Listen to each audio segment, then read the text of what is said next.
Maria, Diyos ko, anak ko. Damiano, lumapit ka rito. Ang anak natin. Hindi pangkaraniwan ang sakit ng inyong anak. Hindi ito lagnat. Hindi rin dahil sa pagkain. Ang anak ninyo ay nilason. Lason na kulam. Diyos ko, ang anak ko. Bakit ang anak ko? Tulong! Tulungan niyo ako! Sandali lang, Iya. Pakinggan mo ito. Kapag nalagay ka sa alanganing sitwasyon, kahit na ano pa yan, palagi mong banggitin ang salitang lakan. Magandang araw po sa inyong lahat.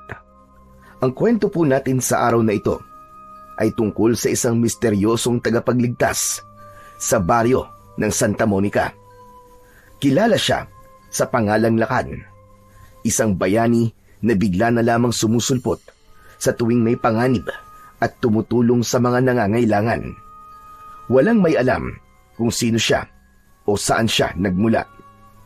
Ngunit isang araw, dumating sa baryo ang isang babaeng tila naging lapitin ng iba't ibang nilalang, tulad ng aswang, maligno at mga mangkukulam. Mabibigyan kaya siya ng proteksyon ni Lakan? Handa kaya nitong ilantad ang kanyang tunay na katauhan para lamang mailigtas ang babae?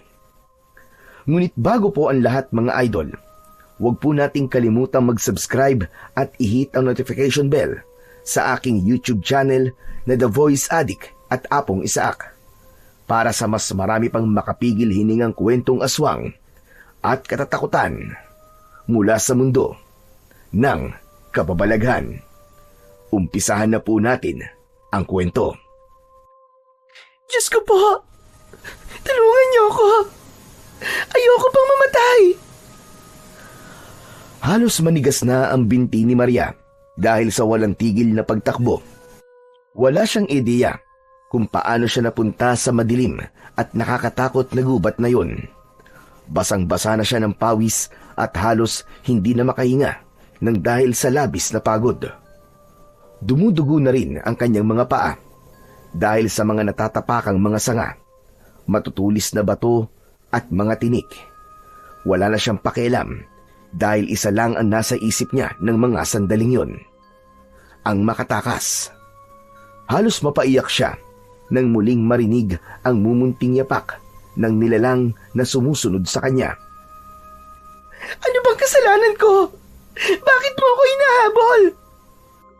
Tumila po ng isang bato mula sa kung saan at tumama sa balikat niya. Napasigaw siya, nanginig ang tuhod niya, pero hindi siya tumigil sa pagtakbo. Sa likod niya, ng kanyang lingunin, may nakita siyang sumulpot na nilalang. Maliit ito, halos kasinlaki lang ng sanggol, pero napakapangit at nakakatakot ang itsura. Namumula ang balat nito at ang mga mata ay kulay puti, walang itim.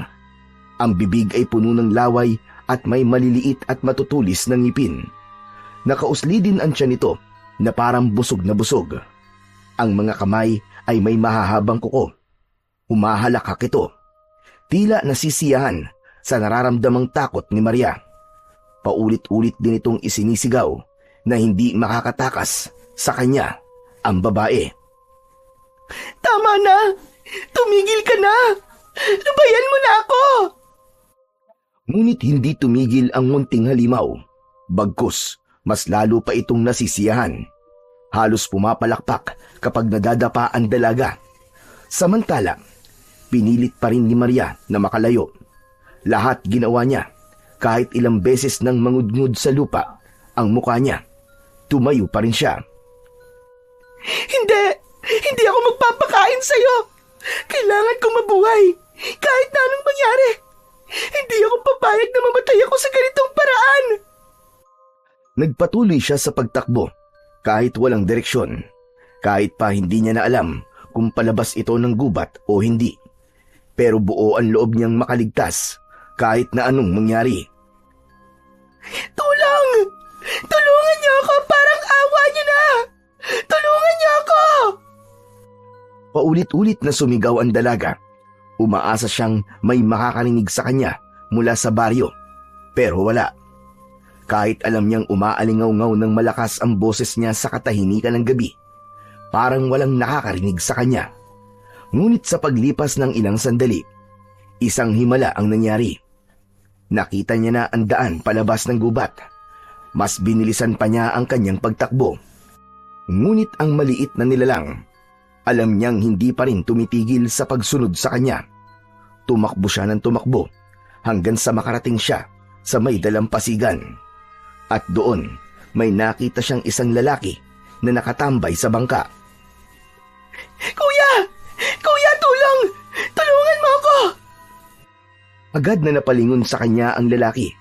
Nanlaki ang mga mata nito nang biglang tumalon ang babae papunta sa kanyang bangka. Nawalan pa ito ng balanse. Mabilis ang naging pangyayari. Hindi na rin nakapag-isip ang lalaki kung anong gagawin nang makita niyang lumipad ang katawan nito papunta sa kanya. Napasigaw naman ang dalaga at handa nang masubsob sa kahoy ng bangka. Pero bago pa tumama ang mukha niya sa gilid, agad siyang sinalubong ng mga bisig ng lalaki. Nakayakap sa bewang niya ang isang braso habang ang isa naman ay nakahawak sa kanyang likod para hindi siya tuluyang bumagsak. Sandali silang nagkatitigan. Malapit, sobrang lapit ng mukha nila sa isa't isa. Mabilis ang paghinga ni Maria, ngunit ang lalaki, napakunot ang noo dahil sa gulat at pagtataka. Para bang sa lahat ng pwedeng lumitaw ng gabing yon, hindi niya inaasahan na isang babae ang makikita niya. Miss, okay ka lang ba? Natulala si Maria nang marinig ang malamig at malalim nitong boses. May halong pag-aalala at pagtataka. Doon niya napansin kung gaano kalapit ang mukha ng lalaki sa kanya. Malinaw niyang nakita ang mapupungay nitong mga mata, ang pawis sa noon nito, ang mainit na hininga, at ang bahagyang pagkibot ng mga labi. Bigla niyang itinukod ang kanyang kamay sa dibdib ng lalaki para makaalis sa pagkakayakap. Ngunit biglang gumalaw ang bangka, dahilan para muli siyang mawalan ng balanse. At sa pagkakataong yun, mas lalo pa siyang napalapit sa estranghero. Nadikit ang mukha ni Maria sa leeg ng lalaki. Amoy niya ang alat ng dagat na may halong amoy ng pawis. Napasinghap si Maria. Lalaking lalaki ang amoy nito. Miss, ano ba nangyari sa'yo? Nang marinig niya ang tanong ng lalaki, doon lang siya parang nagising. Naalala niyang hinahabol nga pala siya ng isang maliit na halimaw. At sa pagkakataong yun, nakita nilang dalawa ang dalawang maliliit na kamay na may matatalas na kuko na paakyat na sa bangka. Agad na binitiwan ng lalaki si Maria at mabilis na hinugot ang nakasukbit na espada sa kaluban na nakasukbit sa kanyang bewang. Ang bakal ay kumislap sa liwanag ng buwan. Matulis, makintab, at ang lalaki halatang sanay sa pakikipaglaban.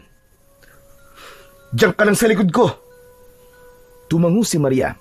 Agad umurong at yumakap sa sariling katawan habang nanginginig. At sumungaw na ang halimaw.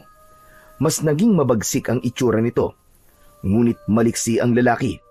Agad nitong tinaga ang leeg ng nilalang.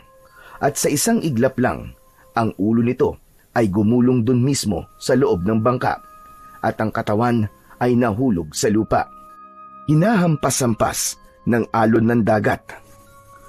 Nang masigurong patay na ang maliit na halimaw, ibinalik ng lalaki ang espada sa kanyang lalagyan at diretsong tumingin sa mga mata ni Maria.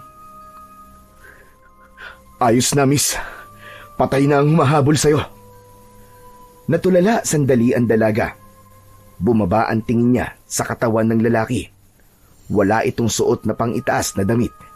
Kitang-kita niya ang matipuno nitong dibdib na may mga pilat at sugat. Napako ang tingin niya sa mga braso ng lalaki. Doon niya napansin ang mga guhit at simbolo na nakaukit sa balat nito. Mga tattoo itong likha gamit ang matutulis na kahoy o buto at tinta mula sa uling at halamang piniga. hanggang sa bumaba ang kanyang tingin sa pang-ibabang bahagi ng lalaki. Nakasuot ito ng bag, isang telang hinabi gamit ang hibla ng abaka at iba pang materyales. May suot din itong putong, isang tela na nakatali sa ulo ng lalaki. Ngunit ang mas nakatawag ng pansin ng dalaga ay ang mga suot na alahas nito. Mga naglalakihang gintong kwintas at pulseras ang nasa katawan nito. Simbolo na kahit ganoon ang itsura nito, ay alam ni Maria na hindi ito basta-bastang lalaki lang.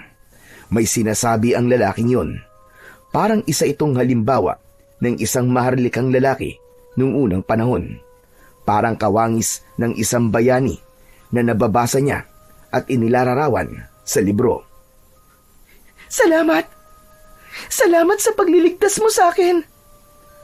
Hindi sumagot ang lalaki. Bagkus ay iniabot nito ang kanyang mga kamay. Ngunit bago pa ito mahawakan ni Maria, bigla na lang siyang nahulog sa tubig. Iha, gumising ka na. Narito na tayo sa terminal. Ikaw na lang ang hindi pa bumababa. Napakislot ang dalaga. Napadilat siya bigla nang mapagtantong nasa loob nga pala siya ng isang close van nasa tabi ng driver. Ayos ka lang ba, Iha? Ano ba nangyari sa'yo? Ba't pawis na pawis ka? Naging malikot ang mga mata ni Maria sa loob. Walang tubig, walang bangka at mas lalong walang lalaki maliban sa driver ng pampasaherong sasakyan na sinakyan niya pauwi sa bayan nila. Nang tignan niya ang likuran, nakita niyang nakababa na nga ang kanyang mga kapwa pasahero. Kanina pa kita ginigising, pero panay lamang ang ungol mo at minsan nagsasalita pa habang tulog. Po? Kinabahan ako. Dadalhin na nga sana kita sa ospital eh. Inisip ko na binabangungot ka. Ayos ka na ba? Tumango ang dalaga pero hindi na rin sumagot. Dahan-dahan niyang binuksan ang pinto ng van at bumaba. Paglapat ng kanyang mga paa sa lupa, agad na naisip niyang hindi nga pala niya alam kung saan ang sakayan ng tricycle papunta sa kanilang baryo. Manong, pwede po ba ako magtanong? Aba, oo naman. Saan ho ba ang sakayan dito papunta ng Santa Monica? Santa Monica ba ka mo? Dako, doon ka ba pupunta ngayon? Opo, bakit po? Tagaroon ka baga? May uuwian ka ba doon? Nagaroon po talaga ako kaso bata pa po ako nung huli akong umalis doon. Ganun ba? Mag-iingat ka, Iha. Po? Bakit naman ho? Nako, marami nang nagbago sa lugar na yon. Pero paalala lang ha, mag-iingat ka doon. Mahirap na. Po? Ano po bang ibig niyong sabihin? Alam mo, Iha, mukha kang mabait. Kaya ayoko may mangyari sa iyong masama. Kaya makinig kang mabuti sa sasabihin ko. Isa lang itong paalala. Ano po ba kasi yun? May nangyayari po ba sa Santa Monica? Wala. Tahimik pa rin naman ang baryo. Pero may mga bagay lang na hindi mo dapat baliwalain. Hindi ko rin kasi masabi sa iyo ng diretso. Baka kasi isipin mong kwento-kwento lang o tinatakot lang kita. Pero maniwala ka. Totoo, Iha. Mag-iingat ka. Lalong-lalo na sa gabi. Huwag kang maglalakad-lakad sa labas kapag madilim na. May mga nilalang na hindi mo magugustuhang makita. Nilalang? Anong klaseng nilalang po ba? Sabihin niyo na po sa akin. Basta, saka Iha ito pa. Huwag na huwag kang makikipag-usap sa isang tao na hindi mo kilala. Huwag ka rin tatanggap ng kahit na anong pagkain na galing sa ibang tao. Maraming mapanlin lang dyan sa tabi-tabi. Nagkukunwari, nakakilala ka, para kay makampante. Iwasan mo yung ganon. Sandali lang po. Hindi ko po maintindihan ang sinasabi niyo eh. Basta mag-iingat ka, Iha. At may isa pa pala. Tama na po. Hindi na po ako interesado sa mga sasabihin niyo. Aalis na po ako. Salamat sa maingat po na pagmamaneho, Manong. Sandali lang, Iya. Pakinggan mo to. Kapag nalagay ka sa alanganing sitwasyon, kahit na ano pa yan, palagi mong banggitin ang salitang lakan. Biglang napatigil si Maria sa paglalakad. Pagkarinig sa sinabing yun ng matandang lalaki, ay nagbago ang kanyang reaksyon. Tila siya nabuhayan at nagkaroon ng interes sa kwento ng driver. Ano po, Manong? Lakan po? Bakit? Ano pong meron sa salitang yon? Hindi rin ako sigurado, pero yun daw ang tagapagligtas ng baryo ng Santa Monica. Tagapagligtas? Ibig niyo pong sabihin parang superhero, ganun ba? Oo, tawagin mo lang daw at darating siya kapag napasubo ka sa panganib. Sige po, Manong. Tatandaan ko po mga sinabi niyo. Maraming salamat. Muli nang nagpaalam ang dalaga sa matandang lalaki nang makitang may papalapit ng tricycle. Nag-alok ito ng sakay at nang sinabi niyang Santa Monica, bigla itong natigilan, parang hindi kampante. Pero kalaunan, umuo na din ito kay Maria. Habang tumatakbo ang tricycle, ay palapit sila ng palapit sa baryo. Doon napansin ng dalaga na halos wala pa ring pagbabago sa kanilang lugar. Halos wala pa rin siyang makitang poste ng kuryente sa kalsada. Ang magkabila ang panig ng daan ay halos puro palayan pa rin. Ano ba yan? Wala pa ring asenso. Ngunit pagdating nila dun mismo sa arko, papasok ng baryo, tumigil bigla ang tricycle. Sinabi nitong hanggang dun na lamang siya kasi ayaw niyang pumasok sa loob. Malikot ang mga mata ng lalaki. Parang may kinatatakutan na ayaw makita sa lugar. Inintindi na lang yun ng dalaga. Bumaba na siya ng tricycle at ininawa na lang ang driver. Naglakad na siya papasok sa baryo. Agad na gumala ang kanyang paningin. At kung ano man ang nakita niya sa daan, kabaligtaran yun ng baryo. Madami nang nagbago. Kung nung bata siya, ang mga bahay ay gawa lang sa pawid at kawayan. Ngayon ay halos puro konkreto na. Marami na rin siyang nakikitang mga sari-sari store kung saan may mga nakatambay na mga matatandang babae. Maingay ang paligid. May mga batang naghahabulan sa daan at naglalaro ng tumbang preso. Tahimik na naglakad ang dalaga. Paminsan-minsan ay napapayuko, lalo na kapag napapansin niyang mainit at matalim tumingin ang ibang tao na nalalampasan niya. Pagod na ako. Bakit kasi ang layo ng bahay? Teka, saan na nga pa yun? Napakamot siya sa ulo nang mapansing tila hindi na pamilyar ang dinaraanan niya. Madamo na sa bahaging yun at medyo pakitid na ang kalsada. Wala na ring kabahayan. Ano ba yan? Ang saklap naman ito. Sariling baryo, naligaw ako. Nagpatuloy siya sa paglalakad. Medyo binilisan niya na ang paglalakad dahil nakakaramdam na talaga siya ng pagod at pagkauhaw. Hanggang sa may makasalubong siyang isang matandang babae. Hindi pamilyar sa kanya ang mukha nito. Nakasuot ito ng isang kupas na bestidang kulay abuhin na parang hindi na nilabhan ng ilang araw.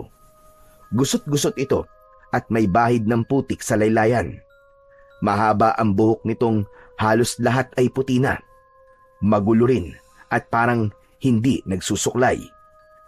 Biglang kinabahan ang dalaga nang mapansin niyang nakatitig sa kanya ng tuwid ang mga mata ng matanda at ang labi may kakaibang ngiti. Napahinto siya sa paglalakad. Hindi niya alam kung lalapitan ba niya ito, tatalikuran o tatakbo na lang palayo. Pero biglang nagsalita ang matandang babae. Saan ka ba pupunta, Iha? Pauwi na po kasi ako sa bahay namin. Sa bahay nyo? Saan ba dito ang bahay nyo? Hindi kasi kita kilala eh. Mukhang hindi ka taga rito.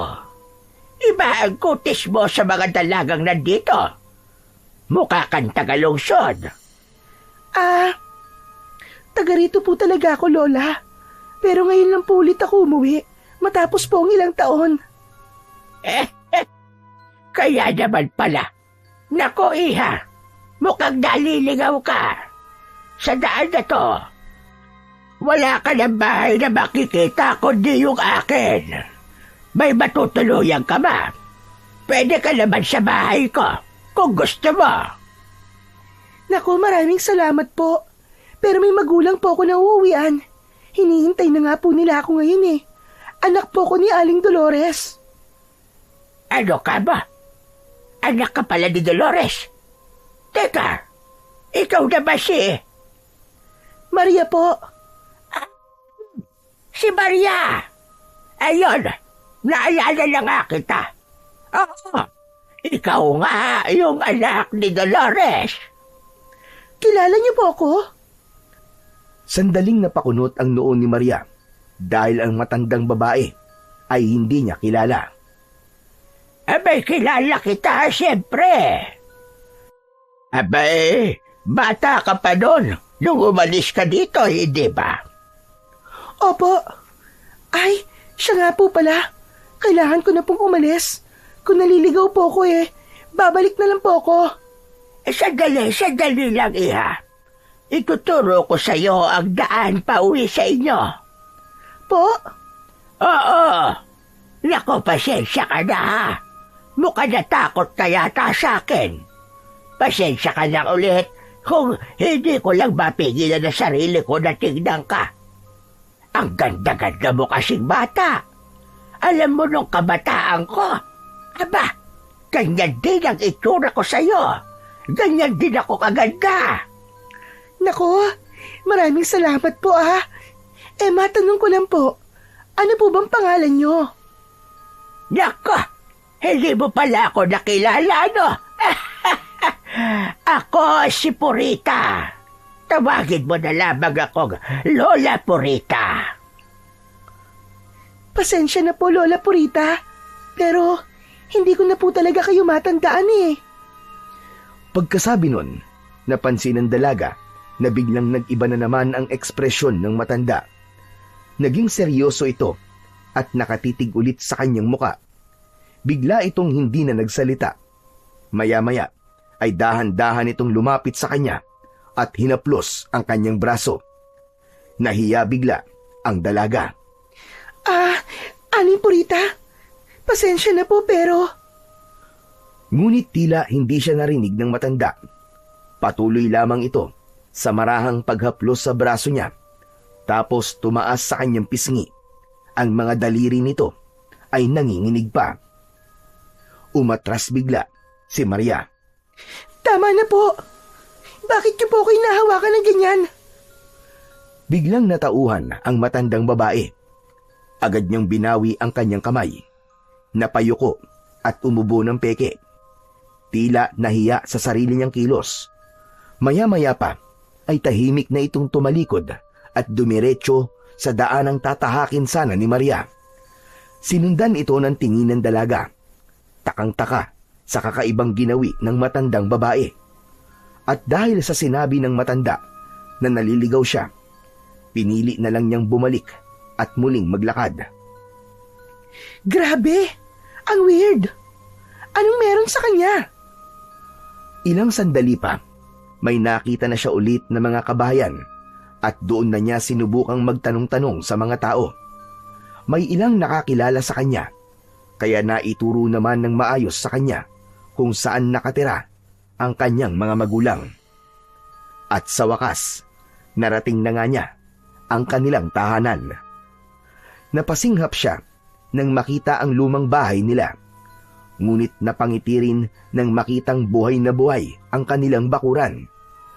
Maraming mga bulaklaking halaman ang nakatanim at sa ilalim ng punong mangga nakita niyang nagpapahinga ang kanyang mga magulang. Nakaupo sa duyan ang kanyang ama at nakahiga naman sa papag ang nanay niya. Unti-unti siyang lumapit sa mga yon. Nay! Tay! Napaangat ng tingin si Aling Dolores. Saglit itong natigilan nang mapagsino ang tumawag sa kanila. Hindi siya makapaniwala na nasa kanilang harapan ang anak na matagal nang nawalay sa kanila. Agad na tumayo ang dalawang matanda. Anak? Diyos ko, anak ko! Damiano! Dumating si Maria! Oo, nakita ko, Dolores. Ang anak natin. Agad nilang sinalubong ang dalaga at niyakap ng mahigpit. Parehas na naluluha. Sos, anak, mabuti at umuwi ka. Ba't di ka man lang nagpasabi na darating ka? Di namin tuloy na paghandaan. Nay, Tay, namiss ko po kayo ng sobra. Kumain ka na ba, anak? Ipaghahanda kita ng makakain mo. Hindi pa po. Nagugutom na nga po ko eh. Halika na doon sa loob. Dali, ipagluluto kita ng paborito mo. Huwag na po, Nay. Maski ano na lang po, yung madaling lutuin lang. Maski mamaya na lang po niyo ako ipagluto. Gutom na po kasi talaga ako eh. Inaya na ni Aling Dolores ang anak sa loob ng bahay. Hawak sa braso. Marahang hinila niya si Maria. Papasok habang bakas sa muka ang tuwa at pananabik. Habang tinutungo nila ang kusina, panay ang kwento ng ina kung gaano ito kasabik sa kanyang anak. Si Maria ay tahimik lang na nakikinig. Dama ang init ng pagbabalik sa tahanang matagal din niyang iniwan. Kumusta naman pala ang buhay mo dun sa Maynila, anak? Ayos lang ba naman ang tita mo? Maayos naman po siya, inay. Naging mabait po siya sa akin. At saka, natupad po yung pangako niya na pag-aralin ako. Nay, graduate na po ako. Talaga, anak? Nako, ang saya-saya naman. Graduate na pala ang anak natin, Damiano. Anak, pasensya ka na nga pala kung hindi kami masyado nakakabalita, ha? Alam mo naman kami ng tatay mo. Parehas naman kaming no read no write. Hindi namin alam kung paano kan sulatan at hindi rin namin mabasa yung mga sulat nyo. Hindi rin kami makadalaw kasi nga ang mahal-mahal ng pamasahe, di ba? Nay, ayos lang po sa akin yun. Huwag po kayo mag-alala. Naiintindihan ko naman po. Kaya nga po ako umuwi kasi gusto ko pong personal na sabihin sa inyo na graduate na po ako. At saka, teacher na po ako, Nay. Napaluwa si Aling Dolores. Hindi niya napigilang yakapin ulit ng mahigpit ang kanyang anak. Nanginginig ang kanyang mga kamay habang pinupunasan ang luha sa mga mata. Masayang-masaya kami ng tatay mo, anak. Napakagandang balita nito. Sobrang proud kami sa iyo.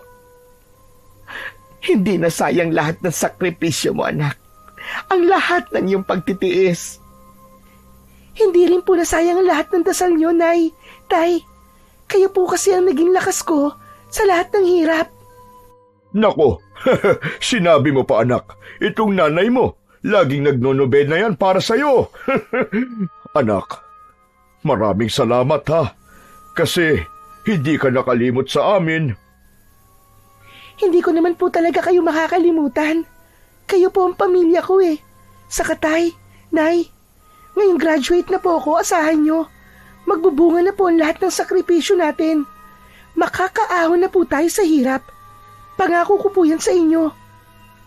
Yan pong mga butas-butas ng bubong natin. Sa unang sahod ko po, papalitan na po natin yan, ha? Napuno ng tawanan at saya ang buong bahay nila.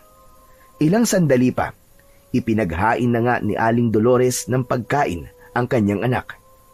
Nang matapos kumain, sinabi niya sa kanyang ina na gusto niya na munang magpahinga. Agad namang inayos ni Aling Dolores ang isang kwarto. Ngunit bago pa man siya natapos, may narinig siyang biglang kumalabog. Agad siyang napalabas ng silid at laking gulat niya nang makitang nakahiga sa sahig ang kanyang anak at walang malay. Maria! Diyos ko! Anak ko, Damiano! Lumapit ka rito! Ang anak natin! Bakit? Ano nangyari? Nataranta ang mag-asawa sa kanilang nakita. Agad naman na binuhat ng ama ang dalaga at inihiga sa upuang nasa sala. Agad na sinuri ni Aling Dolores ang kanyang anak. Nabigla siya nang maramdamang mainit ang kanyang anak. Parang inaapoy ito ng lagnat. Mainit siya. Inaapoy siya ng lagnat. Kumuha ka ng bimpo at palangganang may tubig. Kailangan niyang mapunasan. Bilisan mo, Damiano. Agad na tumakbo sa kusina ang lalaki. Samantalang si Aling Dolores naman ay hawak-hawak ang kamay ng kanyang anak. Pinipisil-pisil niya ito at bahagyang sinusubukang gisingin ang dalaga. Nakatitig siya sa mukha nito. Nakita niyang namumutla ang anak at ang dibdib nito ay mabilis ang pag-angat at pagbaba. Parang nahihirapan na huminga. Pagbalik ni Mang Damiano, may dala na itong malamig na tubig at bimpo. Agad itong kinuha ng asawa. Pinilit ni Aling Dolores na maging kalmado ng mga sandaling yon. Pero nanginginig ang kanyang mga kamay habang dinadampian ng basang bimpo ang noo ng anak. Anong nangyari? Ba't naman siya nagkaganito? Huminahon ka nga, Dolores. Baka naman pagod lang ang anak mo sa nagbibiyahe niya. Malayo-layo din ang Maynila dito. Oo nga. Pero nag-aalala lang ako, Damiano. Baka may masamang nangyari sa anak ko. Baka kailangan na natin tumawag ng manggagamot o di kaya ay dalhin natin siya sa doktor. Sabi ng kumalma ka na lang muna eh. Walang mangyayari kung matataranta tayo kagad. Obserbahan na lang muna natin kung bababa ang lagnat niya pamaya-maya matapos nating mapunasan. At kapag nagising, painumin na lang natin ng gamot para sa lagnat. Pwede ko rin pala siyang gawa ng tsaa para gumanda-ganda ang pakiramdam niya. Pero hindi pa siya nagigising hanggang ngayon. Ayos lang yan. Huwag kang mag-alala masyado. Sigurado ka ba, Damiano? Kinakabahan talaga ako. Tignan mo, napakaputla niya. Sige na. Para di ka na mag-alala, titignan ko kung nasa kabila si Apong Bining at patitignan ko ang anak mo. Biyernes ngayon, siguradong uuwi yun mamayang hapon galing sa pamamasada. Sige nga, Damiano. Mas mapapanatag nga siguro ko kung matitignan siya ni Apong Bining. Baka kasi... Ayan ka na naman eh. Masyado ka na namang nag-iisip ng kung ano-ano. Hindi mo naman ako masisisi. Kung alam ko lang na darating siya, edi sana sinundunan natin siya sa terminal. Alam mo naman dito sa atin kung ano-ano ang nangyayari. Bantayan mo na lang muna ang anak mo. Pupunta muna ako sa bukid at mangunguha ako ng mga prutas para sa kanya. Umalis na muna si Mang Damiano. Dala ang maliit na bayong at itak. Habang si Aling Dolores naman ay naiwan sa tabi ng anak. Dahan-dahan niyang hinaplos ang noo ni Maria. Inaasahan niya na bumaba na ang lagnat nito, ngunit nananatiling mainit pa rin ang katawan nito. Nag-aalalang pinagmasdan ng anak. Napababa ang tingin niya sa braso ni Maria. Doon siya biglang natigilan dahil may kakaiba. Diyos ko! Ano to? Napatitig ng matagal ang matanda sa maliit at kulay itim na parang nunal sa kanang braso ng kanyang anak. Napalunok siya ng laway. Natakot siya bigla nang makita yon. Maingat niyang hinawakan ito at sa mismong pagdampi ng kanyang daliri, parang may naramdaman siyang bagyang panginginig. Parang mahinang kuryente o init na dumaloy mula sa braso ng kanyang anak. Hindi na siya mapakali. Agad siyang tumayo at lumingon sa pintuan. Saan mo ba ito nakuha, anak? Bakit may ganito ka? Tuluyan na ngang nataranta si Aling Dolores nang makitang biglang nanginig ang katawan ni Maria. Tumirik na rin ang mga mata nito at panay ang malalakas na ungol. Hindi niya na alam kung ano ang gagawin. Ilang kapitbahay ang dumating nang marinig ang malalakas na sigaw niya. Anak! Ano ba, anak? Maria! Ano bang nangyayari sa'yo? Lumuhod si Aling Dolores sa tabi ng anak. Nanginginig ang kamay habang pilit na pinipigilan ang pangingisay nito. Panay ang sigaw niya ng pangalan ng anak. Hindi na alintana kung sino pa ang makarinig. Maya-maya, may narinig si Aling Dolores na mga yabag sa labas. Nagsidatingan na ang ilang kapitbahay matapos marinig ang malalakas niyang sigaw. May ilan sa kanila ang agad na tumulong. May nagdala ng tubig, may nagbigay ng bimpo, at ang isa naman ay agad na tumakbo patungong bukid upang sunduin si Mang Damiano. Sa tulong ng mga kapitbahay, unti-unting napakalma ang katawan ni Maria. Pinunasan siya ng malamig na bimpo sa noo at sa batok. Dahan-dahang bumaba ang kanyang lagnat. At kahit pahirap pa rin itong dumilat at magsalita, ay naging mas maayos na ang kanyang paghinga. Makalipas ang ilang sandali, dumating na si Mang Damiano kasama si Apong Bining. Kaagad na lumapit ito kay Maria. Napakunot ang kanyang noo nang makita ang muka ng dalaga. Naalala niya ito, isa ito sa mga huling naging pasahero niya ng araw lang din na yun bago siya umuwi. Bago niya gamutin ang dalaga, sumenya siya sa mga tao. Bigyan niyo ko ng espasyo! Umalis ang mga tao sa paligid ng may sakit. Umatras din ng mag-asawa upang mabigyan ng sapat na espasyo at hangin ang pasyente at ang manggagamot. Agad din niyang nilabas sa kanyang bayong ang dalang mga halamang gamot at isa-isang inilagay sa maliit na palayok. Sunod nito ay binuhusan niya ito ng langis na kulay pulot-pukyutan, ngunit matapang ang amoy. Kumuha rin ito ng panindi at inapuyan ang loob ng palayok. Bumuo yun ng makapal na usok.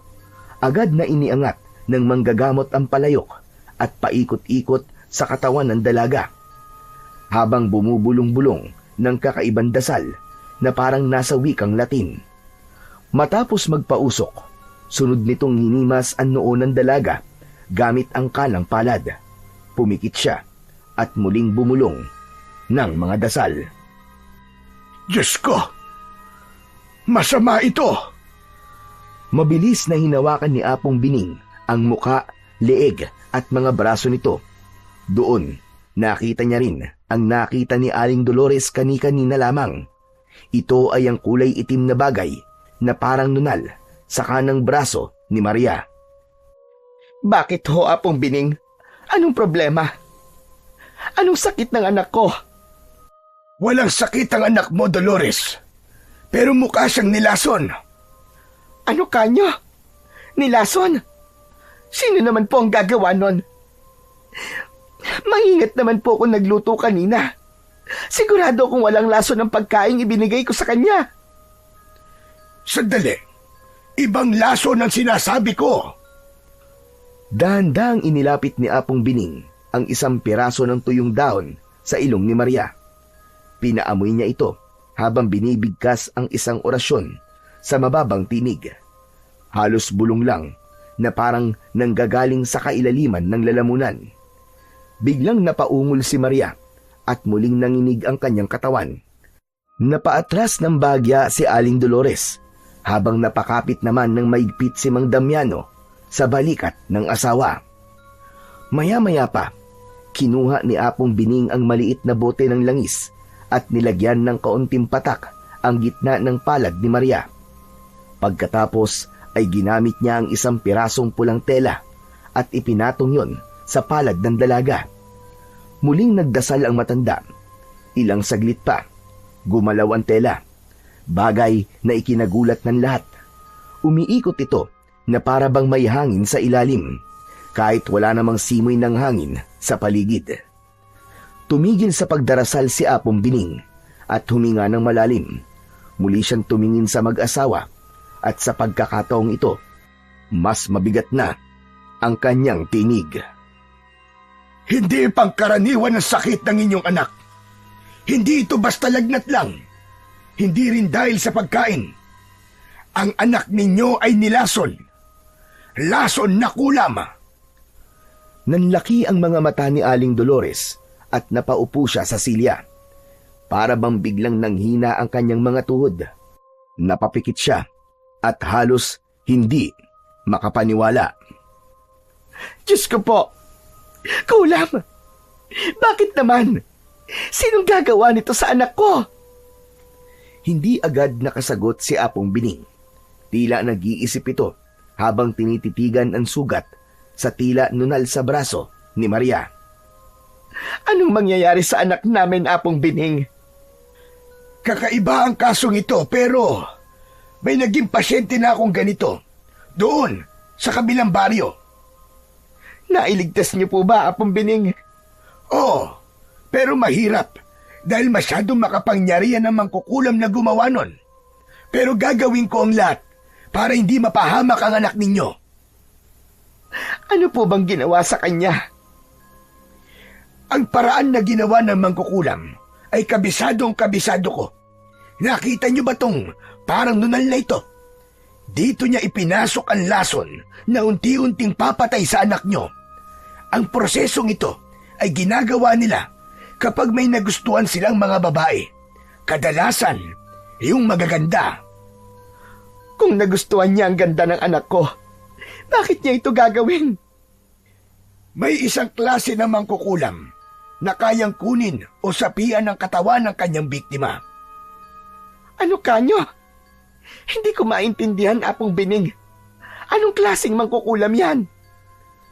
Ito ay isang mangkukulam na kayang ilipat ang kanyang espiritu o kaluluwa sa katawan ng iba upang magpatuloy ng buhay. Sa ganitong anyo, ginagamit niya ang katawan ng biktima bilang pansamantalang tahanan.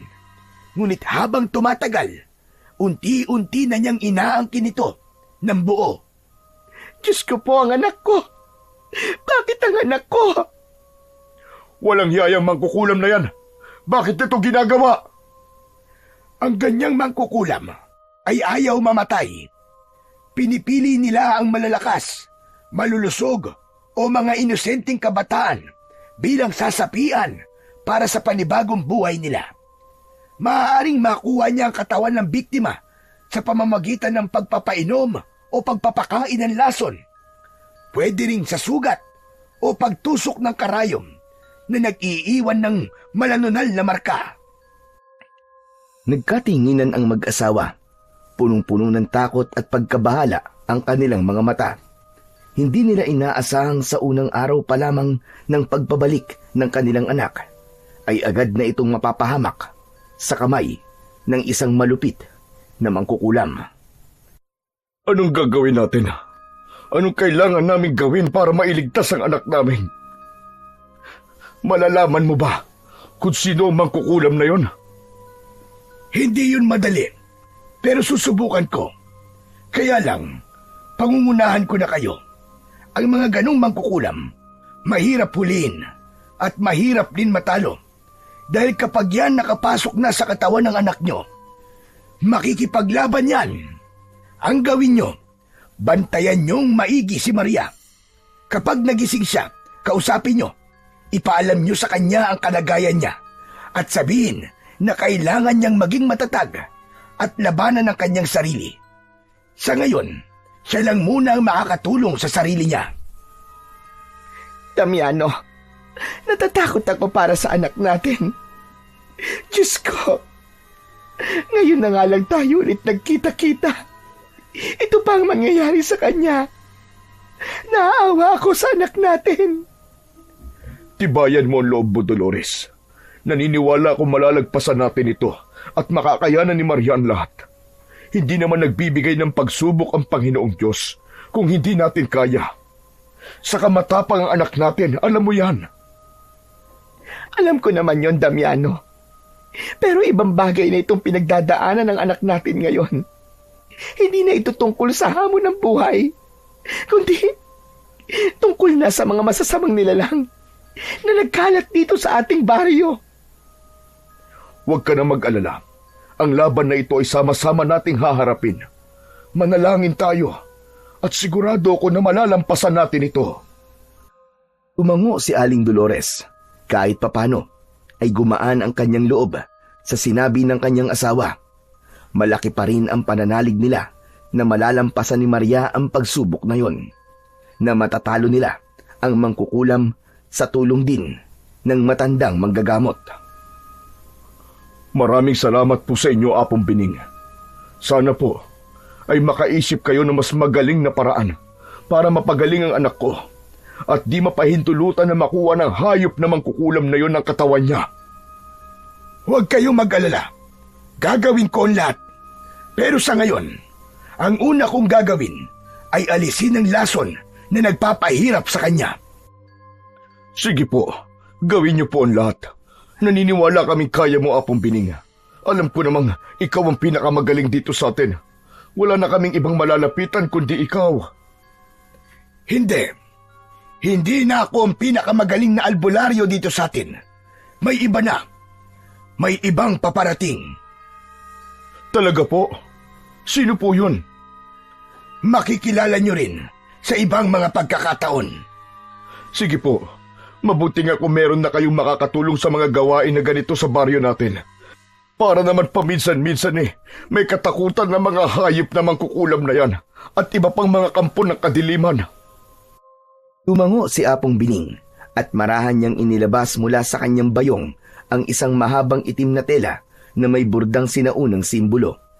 Maingat niya itong inilatag sa sahig sa tabi ng sopa kung saan nakahiga ang dalaga. Isa-isa niyang inilabas ang kanyang mga gamit. Isang maliit na bote ng langis, ilang piraso ng dahon ng alibangon, at ang pinakahuli, ang pinaka-natatangi niyang gamit, ang sungay ng kalabaw. Matanda na si Apong Bining, ngunit matibay pa rin ang kanyang katawan at lalo na ang kanyang kalooban. Isang iglap lang ay nag-iba ang anyo ng kanyang muka. Seryoso, matalim ang tingin at punong-puno ng konsentrasyon.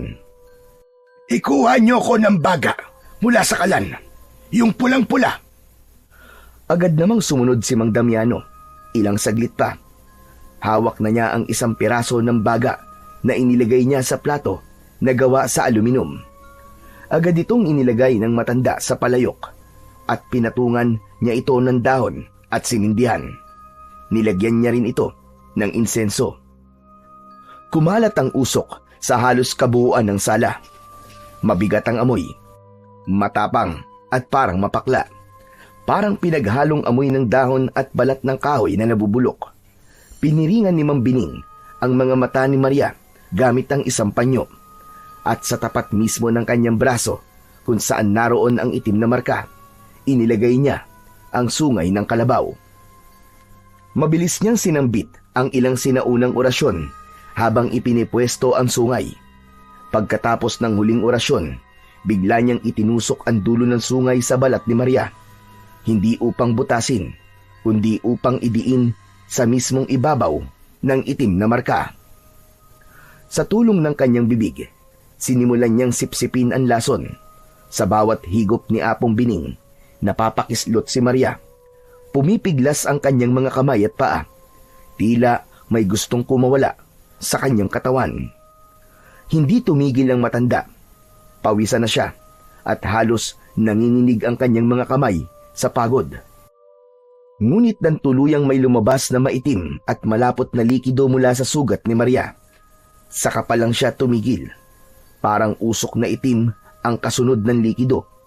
Isang aninong lumutang at biglang naglaho. Bumagsak si Apong Bining sa pagkakaluhod at humihingal. Yun ang laso ng kulam.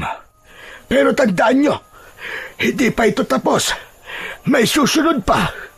Ang gumawa nito ay hindi titigil hanggat hindi niya tuluyang nakukuha ang katawan ng anak nyo. Pansamantala lamang ito. Salamat. Salamat po, Apong Bining. Salamat. Walang anuman. Pero tandaan nyo, hindi pa rito natatapos ang pagdurusa ng anak nyo. Kaya maging maingat kayo at laging alerto. May ibibigay akong mga pangontra para hindi siya madaling malapitan at tuluyang makuha ng mangkukulam. Ipasuot nyo ito sa kanya at tiyaking huwag na huwag nyong huhubarin. Matapos magsalita, marang hinubad ni Apong Bining ang isa sa kanyang mga kwintas. Dahan-dahan niya itong iniabot sa mag-asawa. Pinagmasdan yon ni Aling Dolores at Mang Damiano. Isang luma at tila sinaunang kwintas na may nakasabit na mga pinatuyong halaman, balat ng ugat at piraso ng kahoy na hindi nila matukoy. Amoy lupa ito at may kakaibang halimuyak. Ito po ba ang magpoprotekta sa anak namin? Oo. Yan ay pinagpala at may bisa. Galing sa mga halaman at ugat na sa bundok pa kinuha. Mga lihim na sangkap laban sa kulam. Huwag niyong iwawalang bahala ang bisa niyan. Kapag suot niya ito, mahihirapan ang mangkukulam na lapitan siyang muli. Tahimik na tumango ang mag-asawa. Bagamat nananatili pa rin ang takot, unti-unti silang nagkaroon ng pag-asa na gagaling na ang anak nila. Maraming salamat po, Apong Bining. Sisiguraduhin kong lagi itong suot ng anak naming si Maria. O siya, sige. Mauna na ako. Kung kailangan niyo ng tulong, alam niyo na kung saan ako pupuntahan. Sa Lunes pa naman ako babalik sa pamamasada. At tuwing gabi naman ay naroon lang ako sa bahay. Tuluyan na ngang nagpaalam ang manggagamot sa mag-asawa. Ngunit bago yon, lumabas ng pintuan. Isang paalala pa ang binitiwan nito. Muntik ko na nga palang makalimutan. Wag na wag niyong iiwan si Maria sa gabi. Malakas ang mangkukulam na tumira sa kanya. Gagawin na ng lahat para makuha siya. Kaya bantayan niyong mabuti. Wag na wag niyong palalapitan kahit kanino. Maski pa sa kakilala niyo. Opo, Apong Bining.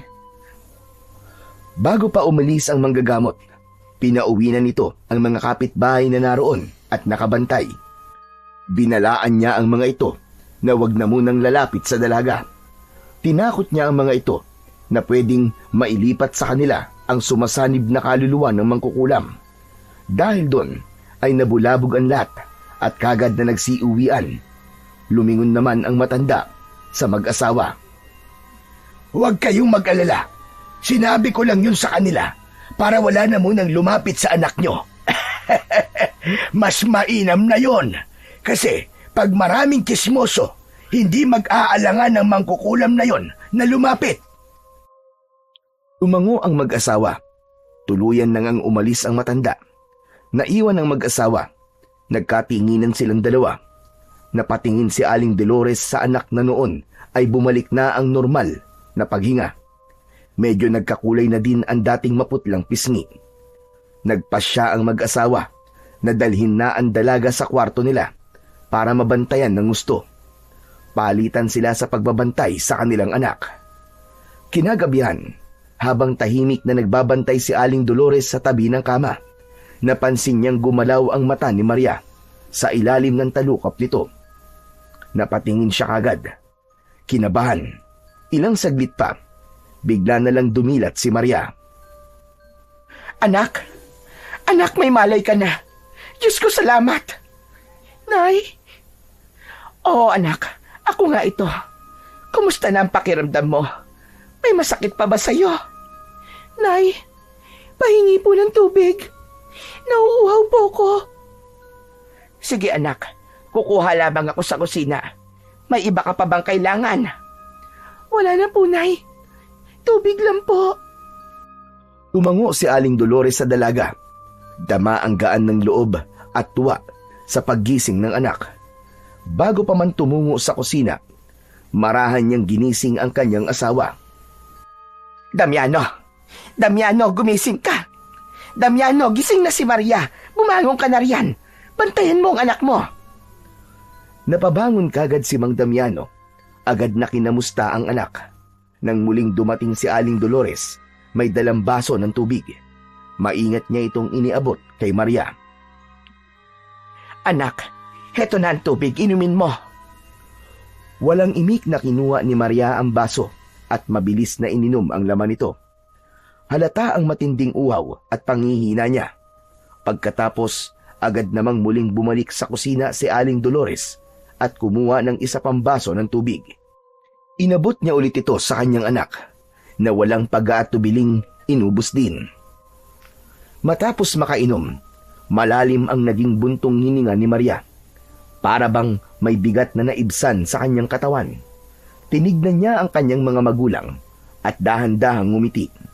Bakas sa kanyang mga mata ang pasasalamat at pagkalma. Salamat po, Nay. Tay. Nagkatinginan ang mag-asawa at hindi na napigilan ni Aling Dolores ang luwa ng tuwa. Lumapit siya at marahang niyakap ang kanyang anak. Anak, salamat sa Diyos at nagising ka na. Nandito lang kami, anak. Hindi ka namin pababayaan.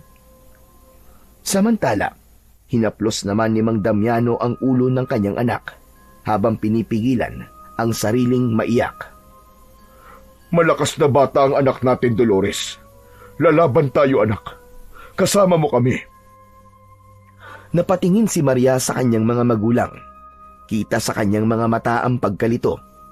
Bahagya siyang napakunot noo habang pinagmamasdan ang kanilang mga muka. Nagtataka siya kung bakit ganon ang reaksyon ng kanyang ina at ama. Kung bakit may luwa. Kung bakit ganon kainit ang yakap. Kung bakit may halong lungkot at takot ang kanilang mga ngiti. Saglit siyang napalingon sa paligid ng silid. Saka muling tumingin sa kanila. Mahina, ngunit malinaw ang tanong na lumabas sa kanyang bibig. Nay, Tay, bakit parang ang lungkot nyo? Ano po bang nangyari? Anak, nahimatay ka kanina. Talaga po? Naku, pasensya na po. Mukhang pinag-alala ko po yata kayo. Nag-alala talaga kami, anak. Pero huwag kang humingi ng tawad. Wala ka namang kasalanan.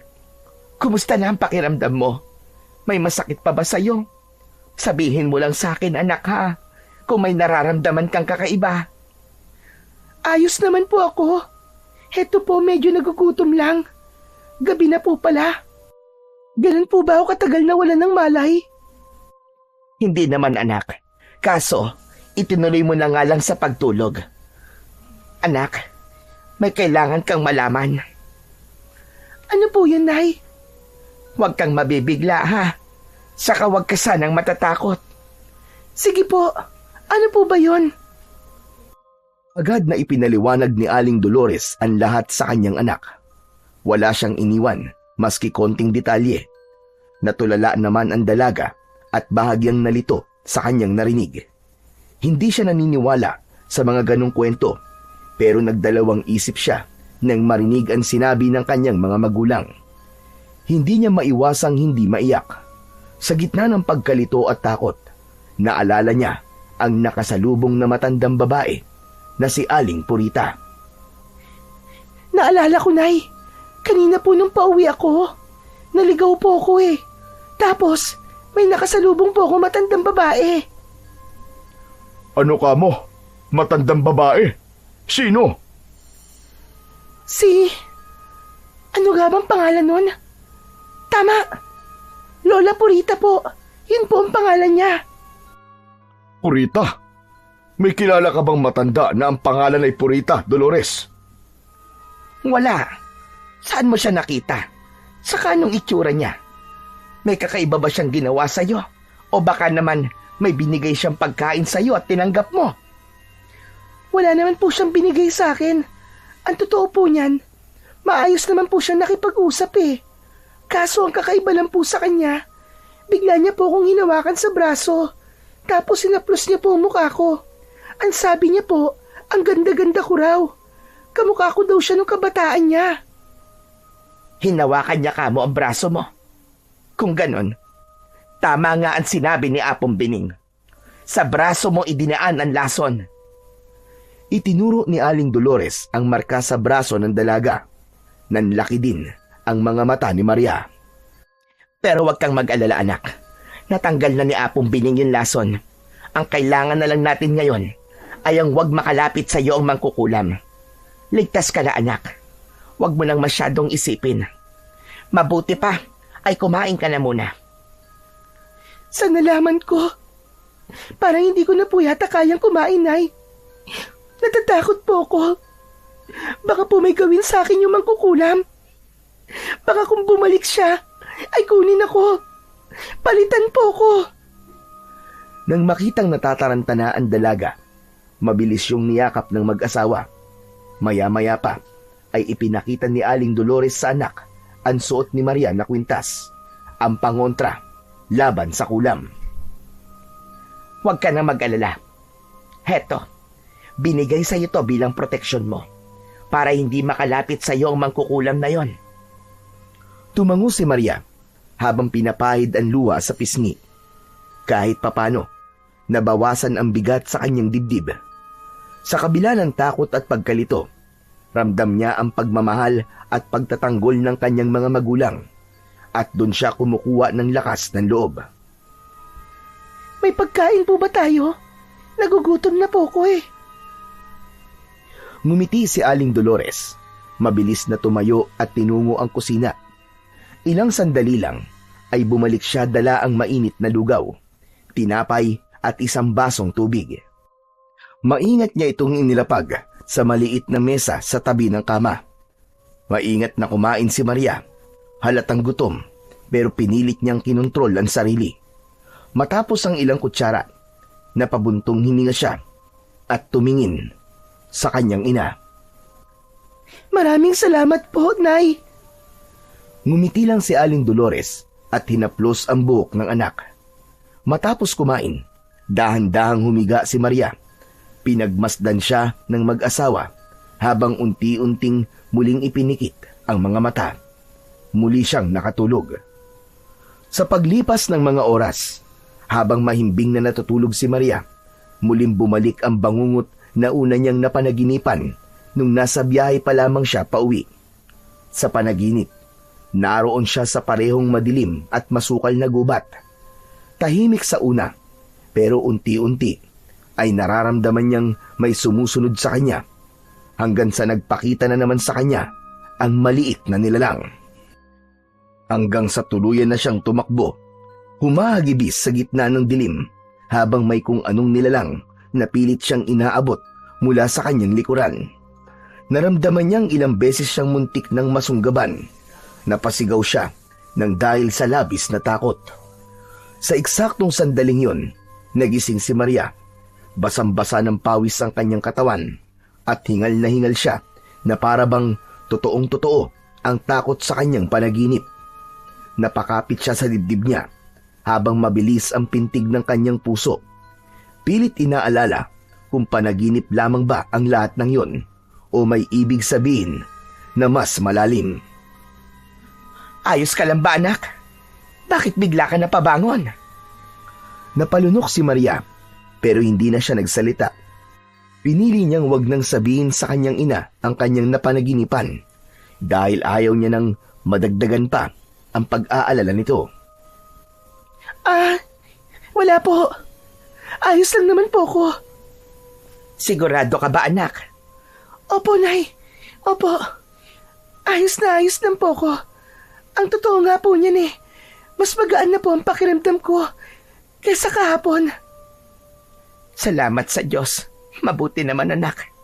Talagang nag-aalala ako sa iyo O sige, gusto mo ba tara na doon sa kusina para makapagkape o kaya ay magtsaa tayo? Sige po, Nay. Tumayo na ang dalawa sa higaan at pumunta ng kusina.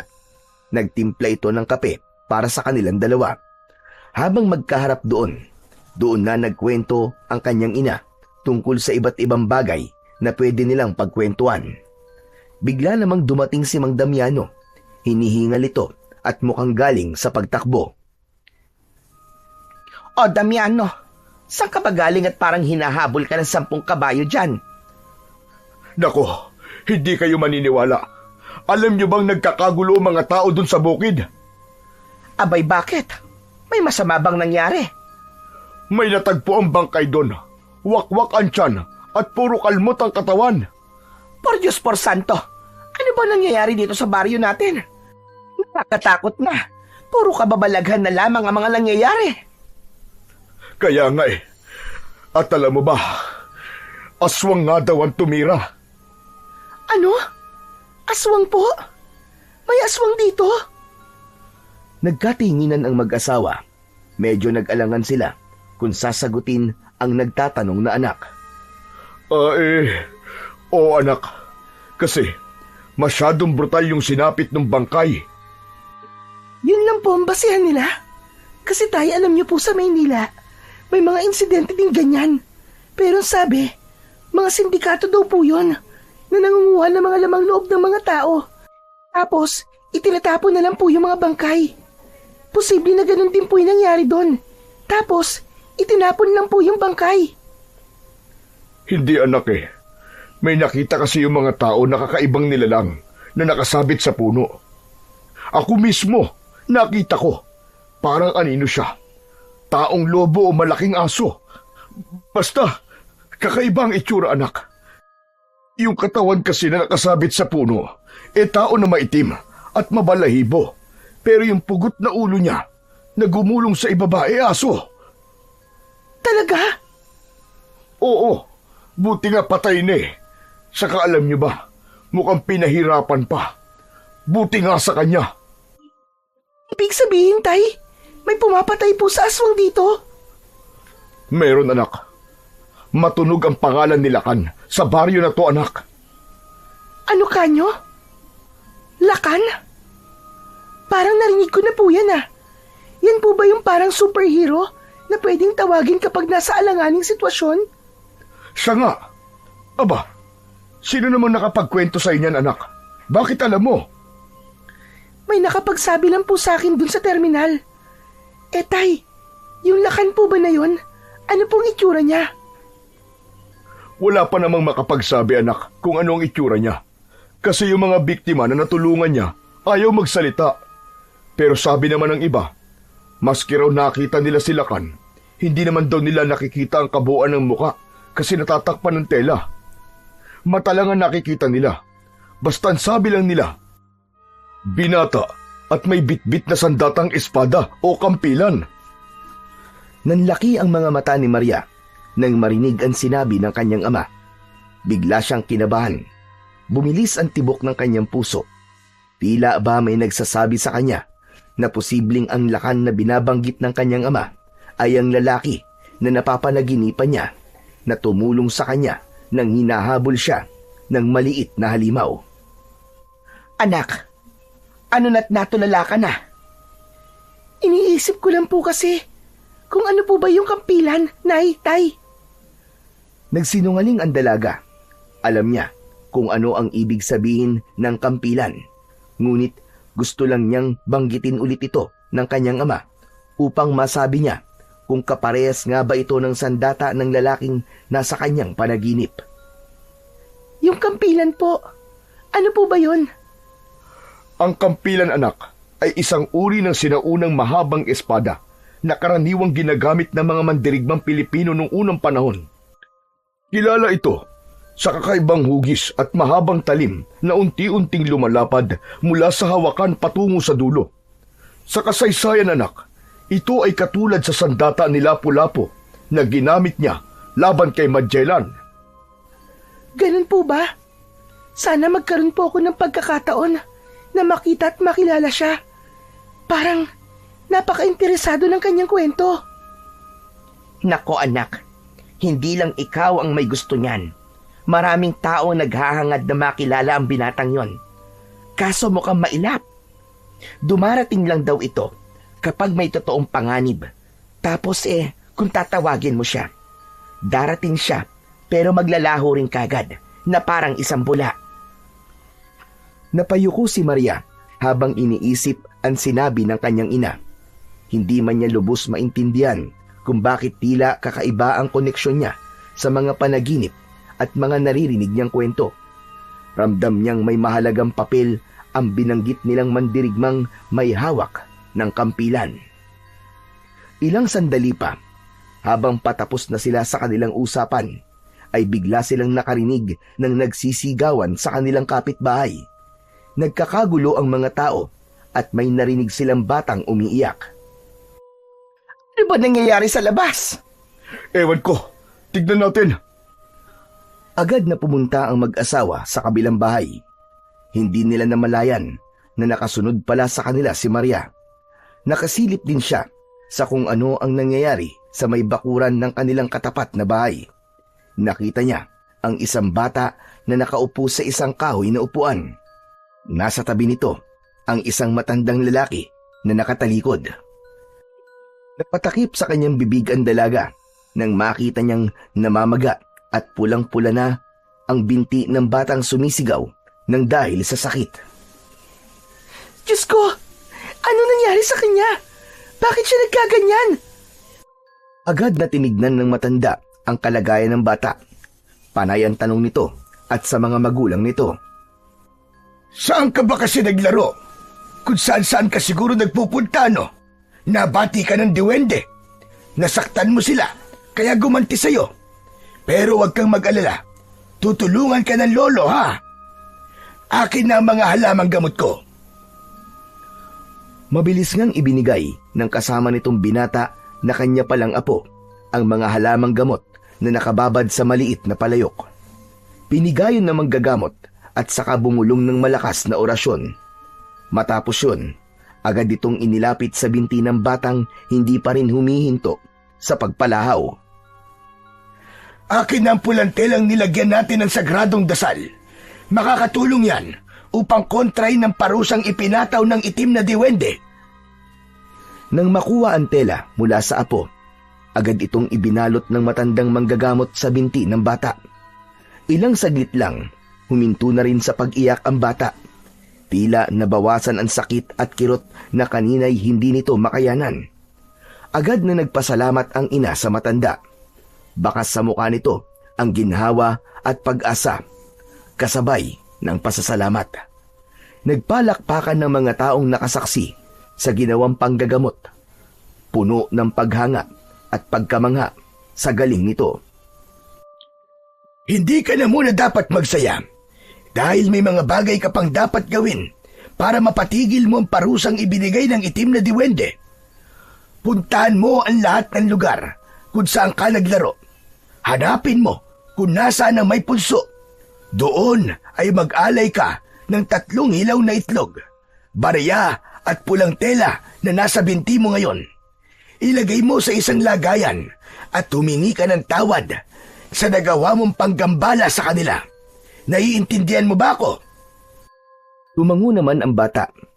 Hindi naman maiwasan ng dalaga ang mapabilib sa matanda, lalo na nang humarap ito at nakilala niya ang driver sa van na sinakyan niya.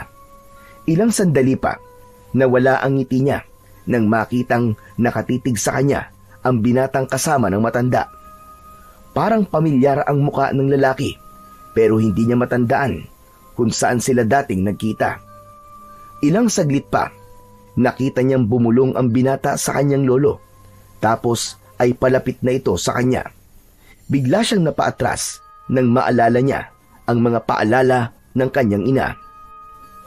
Mabilis siyang tumakbo pa uwi sa kanilang bahay, ngunit laking gulat niya nang bigla siyang hawakan sa braso ng lalaking yon bago pa siya makapasok sa pinto. Agad niya itong itinulak papalayo, ngunit muli itong lumapit at kinuha muli ang kanyang kanang braso. Bitiwan mo nga ako! Ano bang kailangan mo? Titignan ko lang kung okay ka na. Ano? Sino ka ba? Lolo ko ang gumamot sa'yo kahapon. Gusto ko lang makita kung okay ka na ba talaga. Pagala-gala ka na kasi, pero mukhang maayos ka na nga. Mabuti naman at sinunod niyo ang payo niyang suotin ng kwintas na yan. Malakas na pangontra yan. Wag na wag mong huhubarin, ha?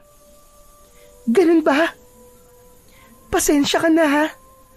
Lolo mo pala ang gumamot sa akin. Ikaw naman kasi, bigla-bigla ka na lamang nangahablot ng kamay. Siya nga pala, mamaya daan kayo dito. Gusto ko magpasalamat sa lolo mo. Nako, pagkatapos dito meron pa kaming pupuntahan. Sobrang abala. Ang daming inaasikaso. Ang dami naming ginagamot kapag ganitong day off niya sa pamamasada. Pero ako nagpapahinga na. Kaya kung may maramdaman ka man o may kakaiba, sabihin mo tawagin lang ako. Ikaw? Bakit? Manggagamot ka rin ba? Parang gano'n na rin. Pero hindi ako kasing galing ni Lolo. Siya marami ng karanasan. Ako nagsisimula pa lang. Basta, kung kailangan mo ng tulong ko, tawagin mo lang ako ha. Sa totoo niyan, kailangan ko talaga ang tulong mo. Talaga? At ano naman tulong ang pwede kong maibigay sa'yo? Medyo mabigat kasi itong pinagdadaanan ko eh. Kakauwi ko lang mula Maynila. Tapos ganito pa ang mararanasan ko. Naninibago lang ako dito sa probinsya natin. Teka, hindi ko maintindihan eh. Anong tulong ang maibibigay ko mula sa mga sinabi mo? Ang totoo niyan, kailangan ko ng kausap. Kailangan ko ng taong makikinig sa akin kahit saglit lang. Pwede mo ba ako matulungan sa ganung bagay? Hindi rin alam ng dalaga kung saan siya nanggagaling at bakit nasabi ang mga katagang yon. Nung una, kinabahan siya sa presensya ng binata, pero nang mag-alok ito ng tulong, naramdaman niya ang sinseridad dito. Parang ang bilis nitong makuha ang loob niya, kahit hindi naman talaga sila magkakilala. Ang binata naman, napatango na lang kahit hindi siya masyadong nakikipag-usap sa ibang tao, dahil nararamdaman niyang mabigat nga ang pinagdadaanan ng kaharap niya ngayon. Nahihiya rin siyang tumanggi dahil ang bilin ng kanyang lolo, pantayan ang dalaga dahil gaya ng laging sinasabi nito, malakas ang kalabang bumiktima kay Maria. Kaya naman, nagpasya ang dalawa na maupo sa ilalim ng mangga. Nakabalik na rin ang mga magulang ng dalaga, pero binati lang naman nila ang binata at hinayaan nilang kausapin ito ng kanilang anak. Ano nga pala ang pangalan mo? Ako si Alcan. Ako naman si Maria. Gusto ko lang malaman, marunong ka bang magbasa ng panaginip? Konti. Bakit naman? Agad na sinabi ng dalaga ang kanyang panaginip kay Alcan. Nagtataka lang kasi ako. Bakit paulit-ulit akong binabalik-balikan ng panaginip na yon?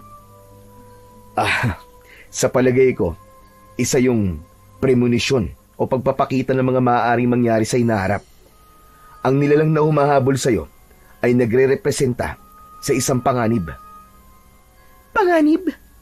Posible bang ito na yung nangyayari sa akin ngayon? Pwede. Ibig sabihin, yung lalaking tumulong sa akin ay yung lolo mo? Pwede rin. Kasi sabi mo, sinaunang tao eh. Sa tanda ba naman ng lolo ko? Posible ngang siya yun.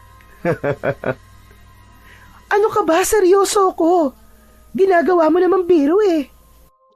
Saka, hindi pa naman ganun katandaan lolo mo para sabihin mong naabutan pa mga sinaunang tao. Pambihira ka naman. Nagbibiro lang ako. Kaya lang, parang hindi rin siya. May hawak na espada eh. Yung tinatawag ba nilang kampilan? May ganun ba ang lolo mo? Wala. Walang ganun si lolo. Wala. Ibig sabihin, baka hindi nga siya yung nasa panaginip ko. Isa pa, parang ang bata pa ng lalaki. Hindi ko man maalala ang mukha niya. Pero base sa pangangatawan niya, ay hindi pa ito ganun katanda. Hindi naman kailangan na eksakto ang interpretasyon ng isang panaginip eh. Minsan, ito ay isang simbolo lamang, gaya ng nabanggit ko tungkol sa maliit na nilalang at mangkukulam. Kung hindi si lolo yon, baka si... Sino? Si Lakan. Di ba sabi mo may kampilan? Yung Lakan, kampilan ang gamit nun eh. Umapatay siya ng mga masasamang nilalang. Misteryoso talaga ang Lakan na yun, ano? Bakit kaya sa palagay mo kampilan ng sandata niya? Dahil hindi pangkaraniwan ng sandata na yon. May nakalagay na mutya sa kampilan niya. Talaga? Yung ba yung parang anting-anting? Tama ka. May nakalagay ditong mutya ng puting uwak. Ano ka mo? Puting uwak? Meron ba nun? Meron. Pero iilan lang. Yung mutyang yun, may iba't ibang kapangyarihan na pwedeng ipasa sa tagapangalaga niya. Bibigyan siya ng kakaibang talino. Nagiging matalas ang paningin, maliksi, at marami pang iba. Habang nagpapatuloy ang binata sa pagkikwento, Hindi maiwasan ni Maria na muling mapatitig dito at mapaisip ng malalim. Tila napakarami nitong alam tungkol sa nagngangalang Lakan, pati na sa kampilan at sa mutya na tanga nito. Teka lang, matanong ko lang sa'yo. Magkakilala ba kayo ni Lakan? Ha? Hindi ah. Bakit mo naman naitanong? Wala lang. Para kasing ang dami-dami mong alam tungkol sa kanya. Iniisip ko tuloy na baka magkaibigan kayong dalawa o kaya naman kamag-anak mo siya. Hindi. Hindi ko siya kilala. O sige, mauna na ako ha. Basta kung may kailangan ka, tawagin mo lang ako. Aalis ka na? Oo, may gagawin pa pala ako Nakalimutan ko lang. Masaya akong makilala ka, Maria. Ingat ka palagi ha. Habang papalayo si Aklan, napangiti si Maria. Masaya siya na kahit may mga kakaibang nangyayari sa paligid, nagkaroon siya ng bagong kaibigan. Pagsapit ng hapon, naisipan niyang maligo sa poso sa likod ng kanilang bahay. Ayaw niyang mabasa ang kwintas na ibinigay ni Apong Bining, kaya pansamantala niya itong hinubad at sinabit sa isang sanga ng puno malapit sa poso. Pagkatapos maligo, nagmadali siyang bumalik sa bahay at hindi niya napansin na naiwan pala ang kwintas. Hindi niya alam na ang maliit na pagkakamaling yon ay magdadala ng bagong panganib sa kanya. Pagsapit ng gabi, habang mahimbing ang tulog ni Maria, bigla siyang nagising nang maramdaman niyang may mga kamay na bumubuhat sa kanya. Pagdilat ng mga mata niya, nakita niya ang dalawang nilalang na itim ang katawan at pulang-pula ang mga mata. Nang subukan niyang gumalaw, hindi niya maigalaw ang kanyang katawan. Gusto niyang sumigaw, pero ni boses ay walang lumalabas sa kanya. Para siyang isang estatwang buhay na walang magawa. Unti-unti siyang inilabas ng mga nilalang sa bintana at binuhat papunta sa madilim at masukal na gubat. Naluwa siya sa takot. Gusto niyang sumigaw, humingi ng tulong, pero wala siyang magawa. Alam niyang totoo ang lahat ng nangyayari at hindi lang ito basta isang panaginip. Hanggang sa naalala niya ang mga kwento tungkol kay Lakan. Sinubukan niyang magsalita. Pinilit niyang ibukas ang kanyang bibig at kahit konti ay may lumabas na boses sa kanyang bibig at nagawa na niya. Natawag niya ang pangalan ni Lakan kahit mahina lang. Biglang huminto sa paglalakad ang dalawang itim na nilalang nang may biglang lumitaw sa harapan nila. Sa parehong oras, lumabas mula sa ulap ang buwan kaya't bahagyang luminaw ang paligid. Parang pabor ito sa lalaking humarang sa daraanan nila. Dahil sa liwanag, mas malinaw na nakita ni Maria ang itsura ng lalaki. Napangiti siya nang makumpirma kung sino ito. Mukhang si Lakan nga. Gaya ng kwento, simple lang ang suot nito at may tela sa muka na tumatakip mula sa ilong pababa. Mula sa likuran niya, dahan-dahan niyang hinugot ang isang mahabang kampilan, ang parehong espada na nakita ni Maria sa kanyang panaginip. Bitiwan mo siya! Sa halip na matakot, nagtawanan lang ang dalawang itim na nilalang na may hawak kay Maria. Pero si Maria, hindi natawa. Bagkus ay humanga siya sa tindig ni Lakan at sa hawak nitong sandata. Napakunot pa ang noo niya sandali dahil parang pamilyar ang boses nito. Inisip niya na baka kamukha lang ng taong nakilala niya noon. Bibilang ako ng 3. Pag hindi niyo pa siya binitiwan, pareho rin kayong mawawalan ng ulo, gaya ng mga kasama niyo. 1, 2, 3. Hindi sumunod ang mga nilalang, kaya mabilis nang kumilos si Lakan. Mabilis niyang iwinasiwas ang kampilan na bahagyang lumiwanag. Sa isang iglap, nalaglag ang ulo ng isa. Hindi man lang ito nakasigaw dahil sa bilis ng pag-atake. Samantalang ang isa naman ay nagulat. Dahil doon ay tumakbo ito ngunit nakalimutan na hawak pa niya si Maria. Nakaladkad nito ang babae. Anak ng... Hoy! Sinabi ko bitiwan mo siya eh! Biglang tumalon si Lakan ng mataas. Napatingala ang itim na nilalang na may hawak kay Maria at nanlaki ang mga mata nito nang makitang tila lumipad ito. Nakita pa niyang ngumiti ito sa ere. Ilang saglit lang, mabilis na bumagsak ang mandirigma mula sa taas. Tinaga niya ang halimaw. Kasabay ng pagbagsak ng nilalang, bumulagta rin si Maria.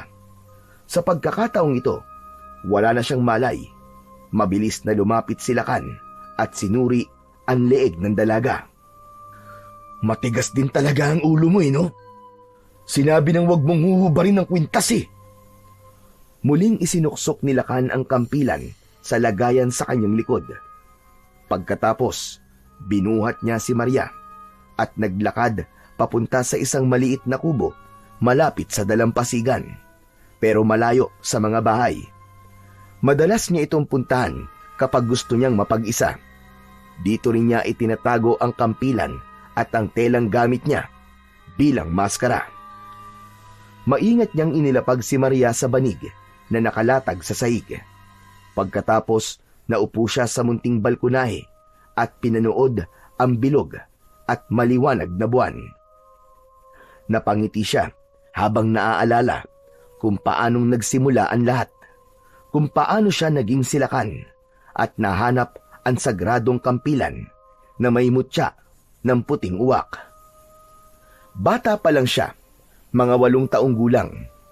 Tinuruan na siya ng lolo niya ng kaalaman tungkol sa panggagamot at pag-aalbularyo. Isang tradisyon na matagal nang ginagawa sa kanilang angkan. Noon ay madalas na ikwento sa kanya ang tungkol sa nawawalang kampilan na ayon sa kwento ay isang bayani noong gera na tumapos sa ilang mga mananakop. Nawala ito nang mamatay ang unang nagmamay-ari. Simula noon, pinangarap na ni Alcan na mahanap ang kampilan. Kaya't pagsapit ng 15 taong gulang niya, nagsimula na siyang maglakbay ng palihim sa iba't ibang baryo ng kanilang probinsya. Kahit hindi siya siguradong totoo ito, pinaniwalaan niya ang kutob ng puso at ng kanyang isip. Maraming hirap ang pinagdaanan niya hanggang isang gabi na naginip siya ng isang lalaking may bag, bandana at mga tato sa katawan. Katulad ng nakita ni Maria sa kanyang panaginip. Sa panaginip niya, itinuro ng lalaki kung saan matatagpuan ang kampilan. Sinundan niya yon at natagpuan ang isang kuweba sa isang liblib na isla. Doon niya nakita ang kampilan na nakatusok sa bato na may nakasulat pa sa ilalim na sinaunang baybayin. Katabi rin ito ang isang kalansay na pinaniniwalaan niyang dating may-ari ng sandata. Laking gulat niya nang makita na ang bandana sa ulo ng kalansay ay parang bago pa rin. Kinuha niya ito at ginamit bilang pantakip sa muka. Mula noon, lihim siyang nagsanay sa paggamit ng kampilan at ng kapangyarihang dala nito.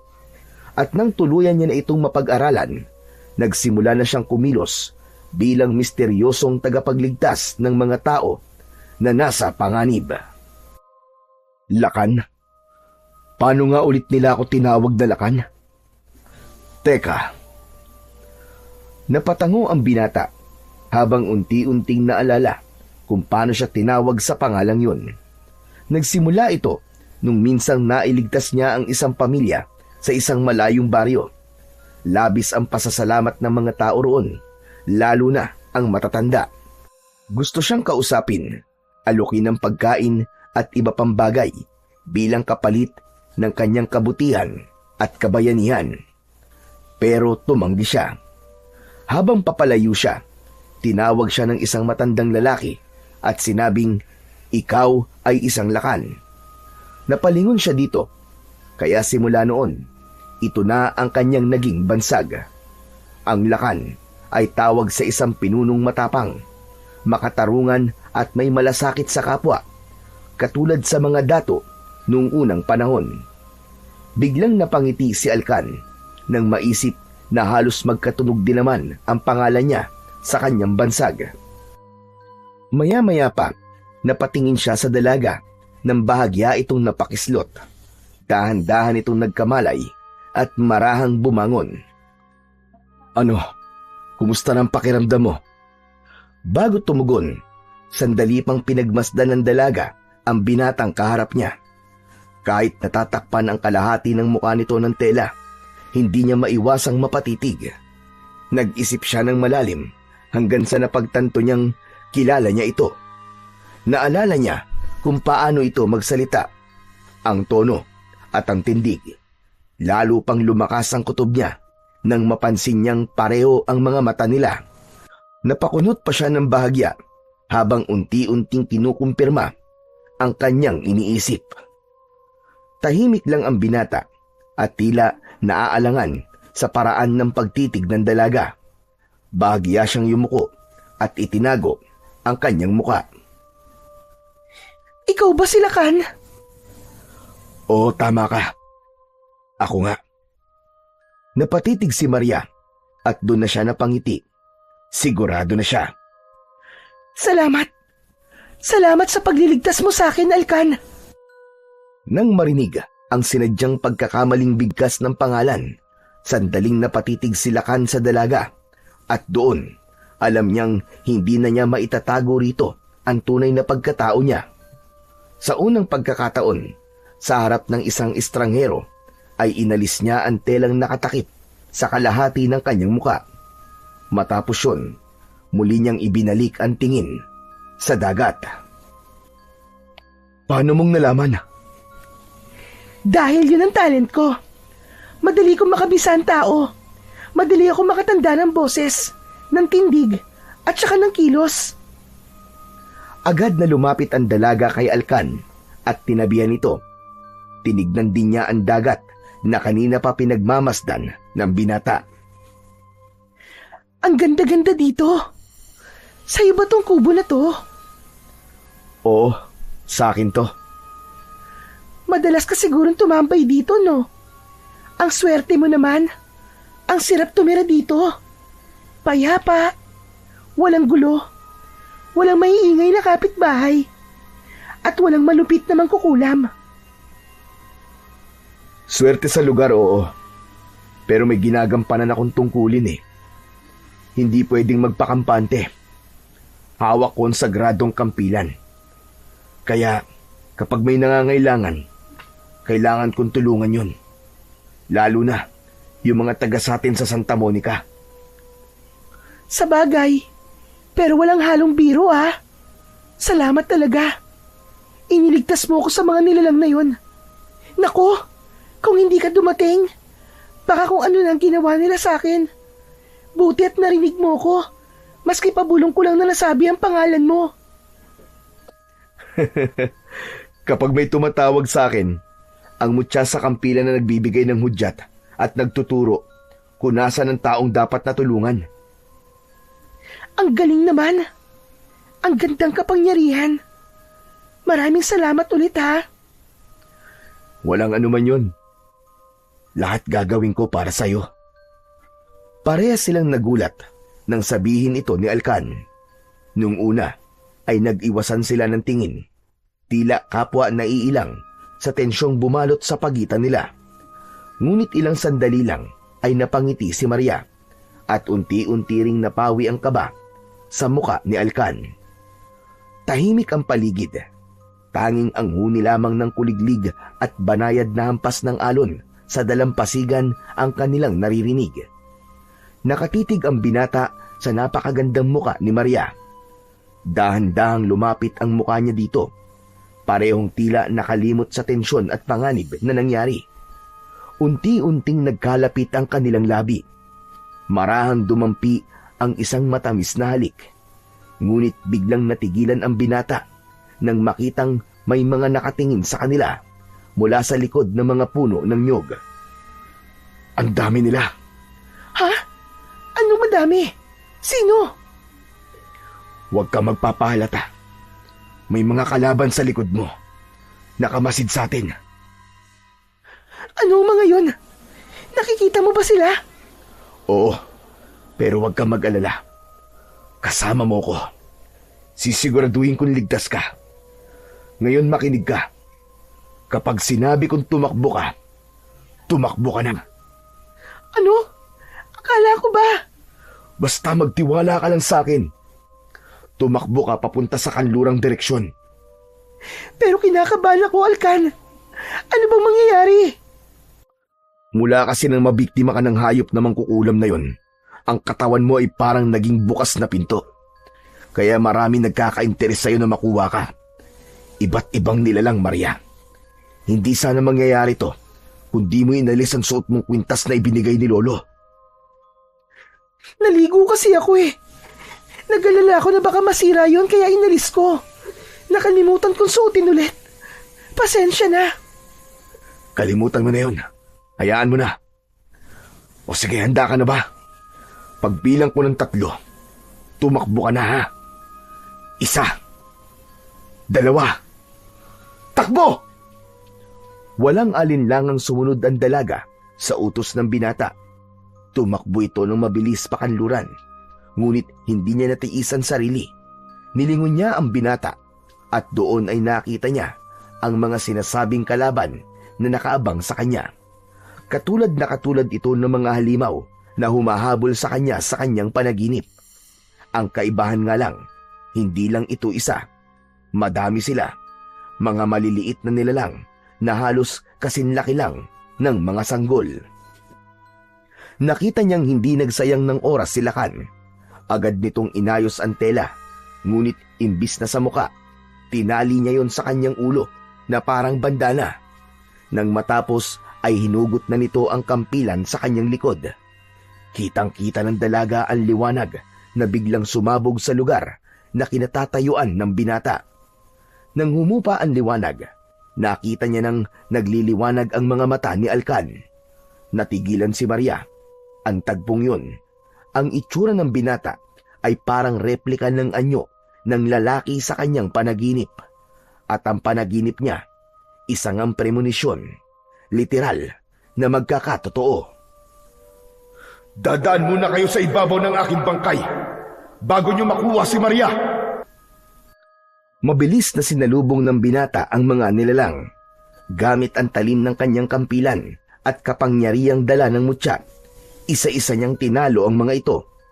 Walang sinayang na segundo si Lakan. Mabilis, malinis at walang awa niyang pinugutan ng ulo ang bawat umatake. Ang iba naman ay nagtangkang tumakas. Pero sa bilis niyang kumilos, lahat ay naabutan niya at pinaslang. Pagkatapos ng ilang minuto ng matinding labanan, isa-isa nang nagsibagsakan ang kanyang mga kalaban. Sa huli, siya lang ang nakatayo. Napalingon siya kay Maria, pero natigilan siya nang makitang nanginginig sa takot ang dalaga. Nasa likuran nito ang isang matandang babae na may kulubot na muka. Magulo ang buhok at may matataas na sungay sa noo. Nakatutok din sa leeg ni Maria ang matutulis nitong mga kuko. Ibaba mo ang hawak mong kampilan dahil kung hindi, papatayin ko ang babaeng ito. Huwag mo siyang saktan. Sa oras na gawin mo yan, sinasabi ko sa'yo, hindi ka na rin sisikatan ng araw. Kaya mabuti pa, pakawalan mo na siya. Sa tingin mo ba, matatakot ako mamatay? Hindi ako takot sa iyo, Lakan. Kung ayaw mong ibabayan, ayos lang. Dadahan-dahanin ko na lang. Nalaslasin ang leeg ng babaeng ito. Wag! Maawa po kayo! Huwag niyo po akong patayin! Ayoko pang mamatay! Ano? Magmamatigas ka pa ba? Bitiwan mo na ang kampilan, kapalit ng babaeng ito. Alkan! Tulungan mo ako! Bitiwan mo siya! Bitiwan mo!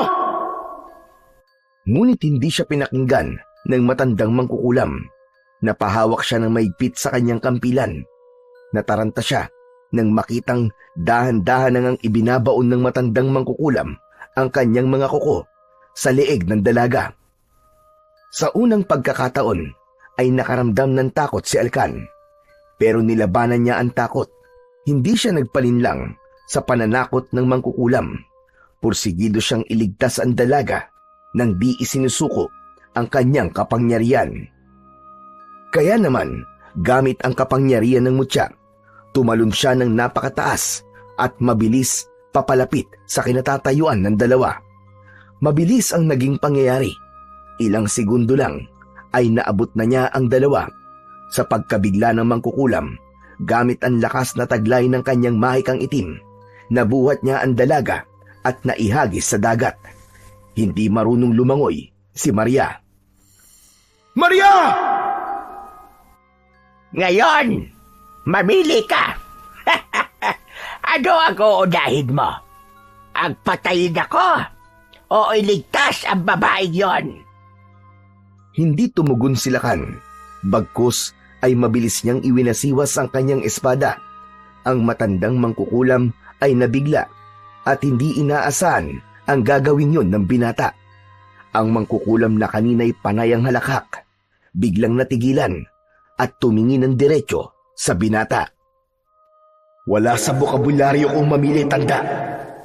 Sa wakas, nagpakita ka rin sa akin.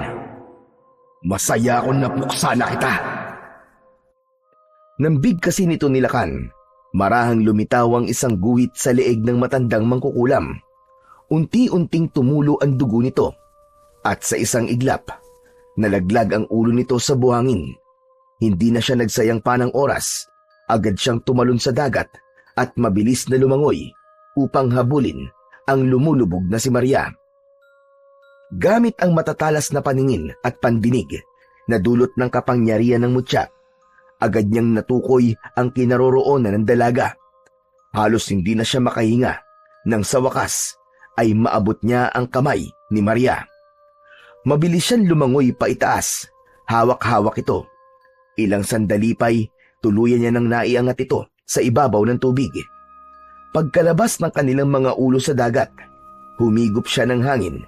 Hingal na hingal si Alcan, habang si Maria naman ay nananatiling walang malay. Hindi na siya nag-aksaya ng oras. Buong lakas niyang ikinampay ang kanyang mga kamay at paa pabalik sa dalampasigan. Tangan pa rin si Maria. Pagdating nila sa buhangin, agad niyang inihiga ito at sinimulang gisingin. Nawala na rin ang liwanag sa kanyang katawan. Maria! Maria!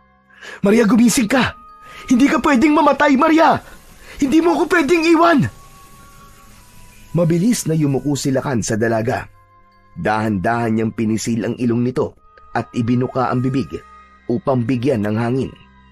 Malalim siyang huminga at inilapit ang kanyang labi sa labi ng dalaga upang mabigyan ito ng hangin. Pagkatapos ay itinuwid niya ang likod nito at sinimulang dahan-dahang idiin ang gitnang bahagi ng dibdib ng dalaga. Isang beses, dalawa, hanggang pangatlo. Ngunit wala pa ring tugon ang dalaga. Muling inilapit ni Alcan ang kanyang bibig kay Maria upang ipagpatuloy ang pagbibigay ng hangin. Pagkatapos ay sinundan muli niya ng maingat na pagdiin sa dibdib ng dalaga. Ilang saglit pa, napasinghap si Maria. Napakalmot ito sa buhangin at biglang sumuka ng maraming tubig. Nakahinga ng maluwag si Alcan at agad niyang inalalayan si Maria. Maria? Napaluwa ang binata nang makitang ayos na ito. Bigla niya itong niyakap ng mahigpit. Hindi nakapagsalita kagad si Maria, ngunit bahagya itong tumango. Senyales na narinig siya. Salamat. Salamat sa Diyos dahil buhay ka. Hindi ko alam ang gagawin ko kapag nawala ka. Salamat. Salamat din sa iyo, Alcan. Pagkatapos nun, muling binuhat ng binata si Maria pabalik sa kubo. Pagkarating doon, agad niyang inabot ang tuyo at malinis na damit sa dalaga. Tahimik naman itong nagbihis.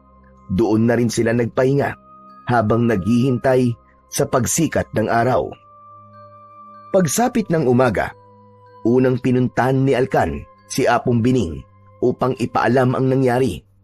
Nakiusap siyang sumama ito sa kanya sa paghahatid kay Maria. Pagdating nila sa bahay ng mag-asawa, agad nilang sinalubong ang anak at mahigpit na niyakap. Labis-labis ang pag-aalala nila para dito. Agad namang isinalaysay ng matanda ang lahat ng nangyari sa dalaga. Salamat. Salamat at walang nangyari sa anak ko, Apong Bining. Dahil kung hindi namin mapapatawad ang sarili namin kapag may masamang nangyari sa kanya.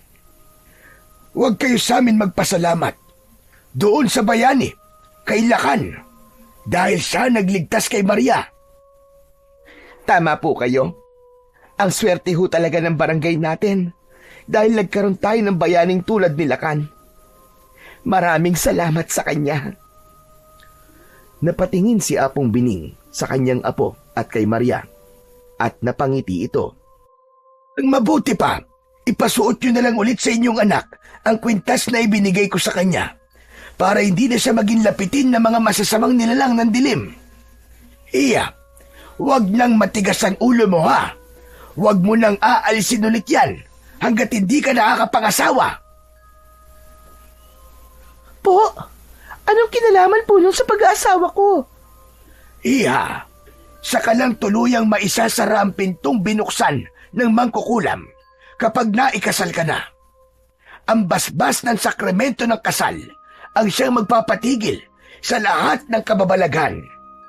Yun ang magiging panangga ng katawan mo laban sa kung anumang espiritu o nilalang na gustong sumanib sa iyo. Tumango si Maria habang marang hinahawakan ng kwintas na muling isinabit ni Alcan sa kanyang leeg.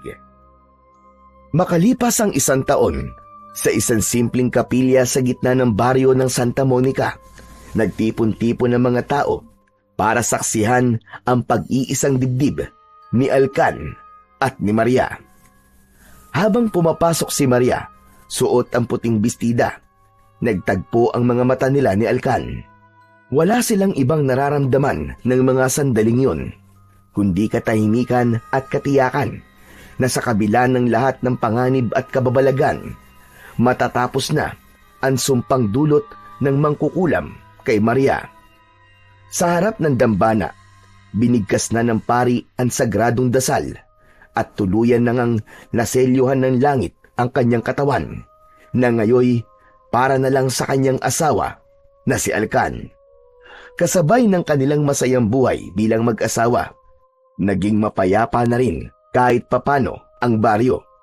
Ngunit si Alcan ay hindi tumalikod sa kanyang tungkulin bilang si Lakan.